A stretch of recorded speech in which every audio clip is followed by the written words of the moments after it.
There is no such thing as a victimless crime. Here in Arizona, the state is doing what it can to help victims find a sense of justice. 9 News 5's Max Darrow tells us how they're doing it.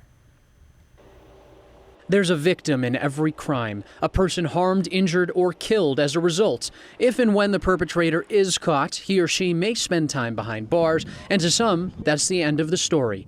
But to the victim and those close to the victim, it's the beginning of a new chapter. A lot of times society thinks that once a conviction has occurred, it's all done and over with.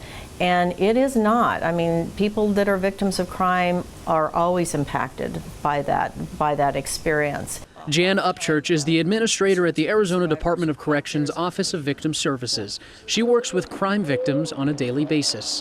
It's all kinds of crimes. It can be stalking, murder, a sexual assault, financial crimes, stolen cars. If victims opt in to her office's services, they'll have the office as a resource for many questions they may have. If they've gotten into trouble, there's disciplinary actions, and what's the life like for an inmate? So people sometimes want to know that. What's their cell like? But often the big question, when will the person responsible rejoin society? We mail out letters usually 1 to 2 months before an inmate's released. The day of his release, we actually do call the victims again and let them know that the inmate has been released. Upchurch wasn't always an advocate for crime victims, but her life changed dramatically when she became one herself.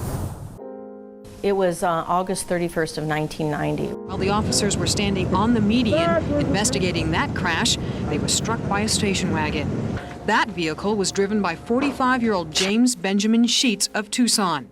Officials suspect Sheets may have been intoxicated at the time. My first husband was a DPS officer, and he was killed in the line of duty by a drunk driver. John Blazer died shortly after arriving at the hospital.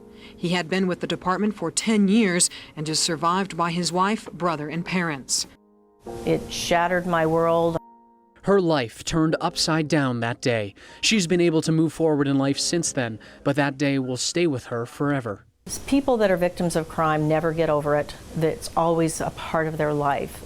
And one thing that's helped her, helping other victims, what she's made a career out of. To help them to find some peace and a sense of justice. Upchurch says for the victims and the families of the victims, there's no such thing as closure, just a sense of justice.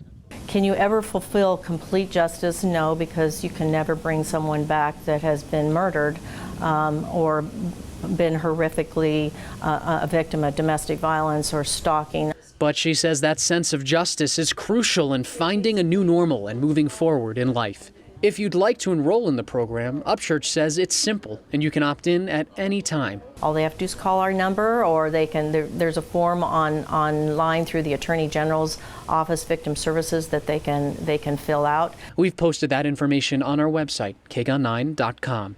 Max Darrow, KGUN 9, on your side.